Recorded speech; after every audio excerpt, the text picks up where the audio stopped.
अस्सलाम वालेकुम व्यूअर्स, कैसे हैं आप सब। आई होप खैरियत से होंगे इंशाल्लाह। तो welcome to all of you in gardening at home channel, to new and all viewers. तो जी, आज की वीडियो में हम बात करेंगे इस प्यारे से खूबसूरत से लीव्स वाले प्लांट पेंडानस के मतलब।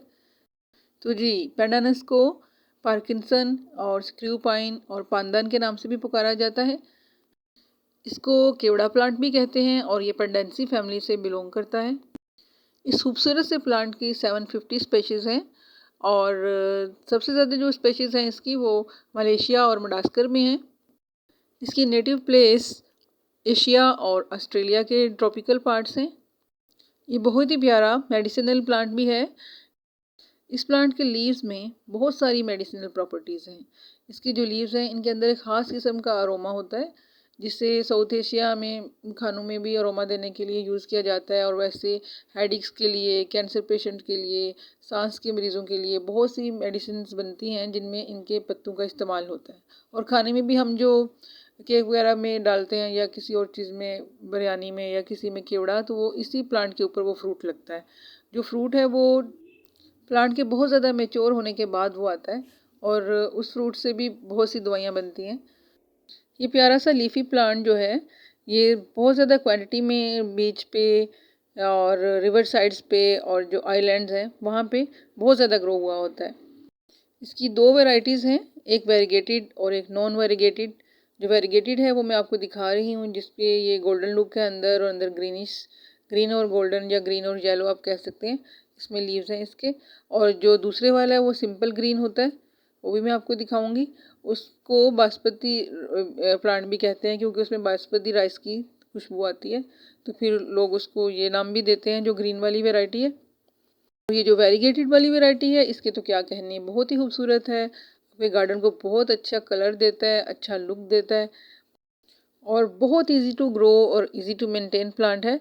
और आप जहाँ भी इसे ग्रो करेंगे बहुत अच्छे से आपके साथ बना रहेगा और ग्रो हो जाएगा। बस चंद बातों का ध्यान रखिए। इंडोर भी ये आप प्लांट लगा सकते हैं, आउटडोर भी लगा सकते हैं।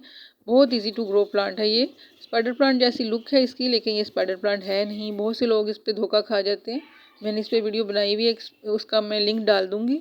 अगर आप डिटेल में सुनना चाहें तो बेशक उसको देखिए और जान लीजिए कि इसमें और स्पाइडर प्लांट में फ़र्क क्या है और इनकी केयर में भी फ़र्क है। स्पाइडर प्लांट जो है उसको तो सिर्फ शेड में वो अच्छे से ग्रो करता है, लेकिन ये डायरेक्ट सनलाइट में भी ग्रो कर जाता है और पार्शियल शेड में ज़्यादा खुश रहता है। थोड़ी सनलाइट और थोड़ी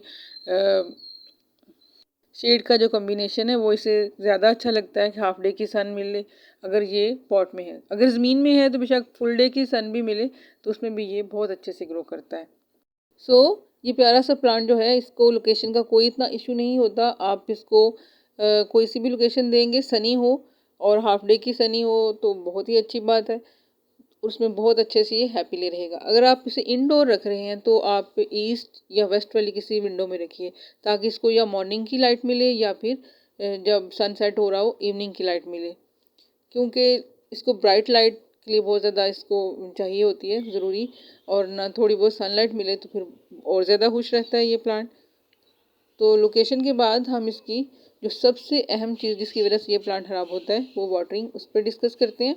तो जो वाटरिंग है वो आपने इसको बहुत देख के करनी है। जब सॉइल बिल्कुल आपको 1.5 इंच तक ड्राई फील हो तब आपने वाटरिंग करनी है और बहुत थोड़ा वाटरिंग नहीं करनी। बस 3 इंच तक इसको पानी जाए। जब आप इसे पानी दें तो 3 इंच तक पानी दें, उससे बहुत डीपली वाटरिंग ना करें ताकि वो इजीली मैनेज हो जाए। इसको इतना ज़्यादा पानी नहीं चाहिए होता, बस हल्का सा मॉइस्ट से फील हो तो इसके लिए काफ़ी हो जाता है। क्योंकि जो ऐसे प्लांट्स हैं जैसे ये स्पाइडर प्लांट है या ये वाला प्लांट है तो इनके अंदर वो स्टेम के नाम पे पत्ते ही वो कवर हुए हुए होते हैं, नीचे कोई टहनी वगैरह तो होती नहीं, तो बहुत जल्दी ये गलने लग जाते हैं। और जब ये एक को वो प्रॉब्लम होता है तो सारा प्लांट बिल्कुल डैमेज हो जाता है, वो रॉट हो जाता है, सारी स्टेम रॉट हो जाती है, रूट रॉट हो जाती है और आपको पता भी नहीं चलता और आपके हाथों से ये खूबसूरत सा प्लांट निकल जाता है। तो पानी इतना देना है जितना ये पी ले और बस, इसके अंदर खड़ा नहीं रहे। इसके नीचे से निकलने का आपने वेट नहीं करना कि ड्रेन होल से निकला नहीं तो हम डालते ही रहेंगे, नो, ऐसा बिल्कुल नहीं करना। और 3 इंच तक जाए बस इतना का आपने पानी देना है इसको, इसके लिए काफ़ी हो जाता है। और जो इसके लीव्स हैं उनके ऊपर अगर आपने सनलाइट में रखा हुआ है तो फिर हल्का हल्का बेशक मिस्ट कर दीजिए वाटर। लेकिन अब क्योंकि विंटर्स हैं तो इसमें बहुत ज़्यादा केयरफुल रहना है आपको वाटरिंग के मतलब, इसकी भी और स्पाइडर प्लांट भी, और जो इस तरह के हमारे जितने भी प्लांट्स हैं, कि जब बिल्कुल आपको ड्राई फील हो तब आप पानी दीजिए, और वो भी पत्तों वगैरह पे ज़रा कम ही छिड़किए। जब सन आ रहा हो उस वक्त बेशक कर लीजिए ताकि वो ड्राई हो जाए, वरना आपके प्लांट्स को फंगस लग जाएगा बहुत जल्दी। इसकी सॉइल जो है वो आपने बहुत वेल ड्रेन बनानी है, और अगर आप ज़मीन में लगा रहे हैं फिर तो कोई सी भी सॉइल चलेगी, लेकिन अगर आपने पॉट में लगाना है इस प्लांट को, किसी भी प्लांट को भी आप पॉट में लगाएं तो कोशिश कीजिए वेल ड्रेन सॉइल ही दें। और जो ऐसे प्लांट्स हैं जैसे स्पाइडर प्लांट है या ये है या इस तरह के जो भी हमारे पास, जो हमने अंदर भी रखने होते हैं बाहर भी, और इनको बहुत केयरफुली आपने बहुत अच्छी वाली वेल ड्रेन सॉइल बनानी है, क्योंकि सॉइल ऐसी चीज़ है जिसमें प्लांट ने सर्वाइव करना है। जितनी वो अच्छी होगी, जितनी रिच होगी, प्लांट की चॉइस के मुताबिक होगी, उतना ही प्लांट आपका अच्छा हैप्पी रहेगा और ग्रो करेगा। तो आप जो इसके लिए ले लीजिए वो 3 पार्ट में कर लीजिए। एक पार्ट आप सैंड का ले लीजिए या भालू मिट्टी का, और एक आपकी जो गार्डन सॉइल है, और एक आप वर्मी कंपोस्ट या फिर कोडंग का पार्ट ले लीजिए। और उसमें आप थोड़ी सी फंजीसाइड और एक मुट्ठी ये जो नीम खली है ये मिला लीजिए, या हल्दी मिला लीजिए साथ ही, फंजीसाइड नहीं है आपके पास तो बहुत अच्छे से आपकी सॉइल रेडी हो जाएगी। और बस उसमें इस प्लांट को लगा लीजिए। बस वाटरिंग का आप केयरफुली करेंगे और लोकेशन का थोड़ा ख्याल रखेंगे कि आजकल विंटर्स है तो थोड़ी सनलाइट इसको मिल जाए, तो बहुत अच्छे से ये प्लांट आपके साथ रहेगा। इसकी जो ग्रीन वाली वैरायटी है जो आप स्क्रीन पे देख रहे हैं, इसकी भी ऐसी ही केयर है जैसी इसकी वेरीगेटेड वाली की। दोनों की सेम ही केयर है और सेम ही प्रोपेगेशन है, सेम ही इनका स्टाइल है। ये ज़रा खूबसूरत लगता है देखने में इस तरह कलर्स की वजह से, वो भी प्यारा लगता है, लेकिन वो सिंपल लगता है, ज़रा ग्रीन है। लेकिन दोनों के जो लीव्स हैं बहुत ही प्यारे हैं, पीछे से चौड़े और आगे से आके इनका ऐसे कोना बनता है। लेकिन स्पाइडर प्लांट का ज़रा और तरह का होता है पत्ता, और इसका और तरह का होता है। इसका पत्ता जो है थोड़ा फ्लैशी होता है, थोड़ा इसमें शाइन ज़्यादा होता है, लेकिन ये हार्ड होता है थोड़ा सा। और स्पाइडर प्लांट का जो पत्ता है वो बहुत सॉफ्ट सा होता है और जल्दी टूट भी जाता है। ये बहुत हाथ से आप इसे तोड़ें तो ये इतना ईजिली टूटता नहीं है। ये भी इनमें फ़र्क होता है। और जो इनकी प्रोपेगेशन है वो तो बिल्कुल वाज़ी है, जिससे पता चल जाएगा आपको कि ये पेंडानस है या स्पाइडर प्लांट है। ये जो सारे प्लांट्स आप देख रहे हैं ये मैंने एक से ही मल्टीप्लाई करके बनाए हैं, क्योंकि इसके अंदर से इसके बेबीज़ इसकी जो स्टेम है उसके साथ साथ चिपक के निकलते हैं साइडों पे, और उनके अंदर ही उसकी रूट्स भी निकल आती हैं, छोटी छोटी आपको दिखेंगी। आप उसी से बस उतारिए और इनको आगे आगे लगाते जाइए। अगर रूट टूट भी जाए तो नॉट इशू, ये आप वेल ड्रेन्ड सॉइल में इसको वैसे ही इसकी जो स्टेम सी बनी होगी उससे लगा दीजिए, और वो कटिंग के तौर पे, लेकिन वो बहुत जल्दी लग जाता है, वो भी इजीली ग्रो हो जाएगा। बस हल्का सा मिस्ट करते रहिए उसको, और वो बहुत जल्दी रूट्स वो भी निकाल लेगा। स्पाइडर प्लांट में तो दोनों चीज़ें होती हैं ना, एक तो उसके अंदर भी उसके बेबीज़ निकलते हैं, लेकिन उसके स्टेम के साथ नहीं निकलते, इसकी स्टेम के साथ चिपके हुए होते हैं साइडों से। और दूसरा उसके अंदर स्टिक सी भी निकलती है जो उसकी वाज़ेह निशानी होती है कि ये स्पाइडर प्लांट है भाई।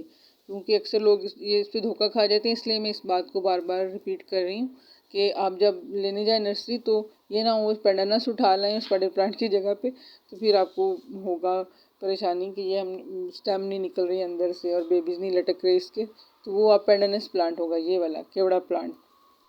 तो बस इसके जो साइड से बेबीज़ निकलेंगे उससे निकाल निकाल के लगाइए और अपने घर में ढेर सारे पेंडानस प्लांट्स कर लीजिए।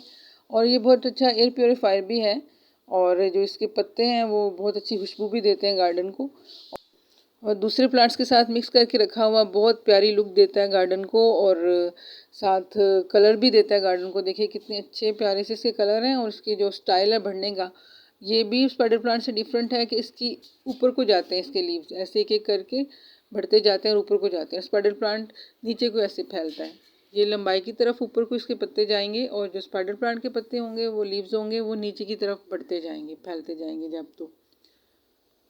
और इसके लीव्स जो हैं ये लंबे बहुत हो जाते हैं, स्पाइडर प्लांट के लीव्स इतने लंबे नहीं होते, ये भी इनमें एक वाज़ेह फ़र्क होता है।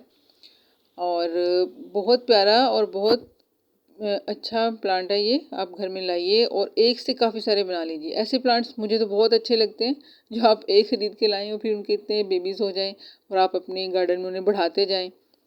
तो बस आपने चंद चीज़ों का ध्यान रखना है, एक इसकी वाटरिंग का और वेल ड्रेन्ड सॉइल देनी है, और आजकल क्योंकि सर्दियां हैं तो सनलाइट इसको ज़रूर दिखानी है, मॉर्निंग की या इवनिंग की, और साथ वाटरिंग आपने बहुत केयरफुली करनी है।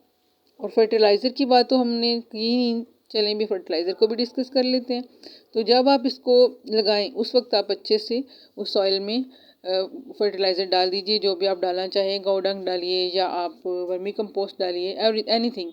उसके बाद आप इसको बार बार फर्टिलाइज़ करने की ज़रूरत नहीं है, इतना ज़्यादा हैवी फीडर नहीं है ये। और बस फिर उसके बाद आप एक दफ़ा फरवरी में और एक दफ़ा अक्टूबर में जैसे बाकी सारे प्लांट्स को आप करेंगे फर्टिलाइज़, तो इसे भी कर दीजिएगा और that will be enough for it. इसके अलावा इसको कोई आपने फर्टिलाइज़ नहीं करना। और इसके साथ जो छेड़खानी है वो ज़्यादा कोशिश करें कि आजकल सर्दियों में नहीं करें इतनी ज़्यादा। जो इसके बेबीज़ वगैरह हैं वो भी आप थोड़ा वेट कर लीजिए, फरवरी में बहुत अच्छा होता है मौसम, और उसमें फिर ये होता है कि कोई भी प्लांट डैमेज नहीं होता जो भी आप लगाएं। तो हमारी कोशिश होती है कि वो रिज़ल्ट अच्छा निकले, ताकि फिर बंदा डिस्करेज ना हो कि ये मैंने किया और ये काम ख़राब हो गया। तो उसके लिए वेदर जो है बहुत इंपॉर्टेंट होता है। तो फरवरी में स्प्रिंग होगा जब, और बहुत अच्छा मौसम होगा। तो अगर आपका प्लांट रूट बाउंड हो चुका है या आपको उसके बेबीज अलग करके लगाने हैं, तो आप उस वक्त कीजिए, फरवरी में कीजिए। अभी आप मत कीजिए कुछ भी, थोड़ा वेट कर लीजिए ताकि प्लांट आपको शॉक में नहीं जाए। क्योंकि जब प्लांट का ग्रोइंग सीजन होता है तो वो खुद को खुद भी बचाने की और बढ़ाने की कोशिश करता है, पूरी कुव्वत लगाता है। इस वक्त क्योंकि जितने भी हमारे परमानेंट प्लांट्स हैं वो सब डोरमेंसी पे हैं, तो वो खुद से वो कुछ भी इतना हास नहीं करेंगे एफर्ट। वो बस वो सोए हुए हैं, उन्हें कुछ पता नहीं चल रहा कि हमारे साथ क्या हो रहा है। तो फिर बस उन्हें ठंड बर्दाश्त करने दीजिए और उन्हें हल्की फुल्की धूप दीजिए ताकि वो और सर्वाइव करते रहें। थोड़ा बहुत पानी देते रहिए और फर्टिलाइज अभी किसी प्लांट को भी मत कीजिएगा जो भी डोरमेंसी पे हैं। तो जी, आज इस प्यारे से प्लांट के साथ आपको मुलाकात कैसी लगी, और इसकी केयर एंड प्रोपगेशन और जो भी हमने इसकी बेस्ट ग्रोथ के लिए जो भी हमने टिप्स डिस्कस की कैसी लगी, प्लीज़ कमेंट्स में बताइएगा। और मेरी वीडियो को प्लीज़ लाइक कीजिएगा, चैनल को सब्सक्राइब कीजिएगा। See you next video with next topic. Till then, अल्लाह हाफिज़।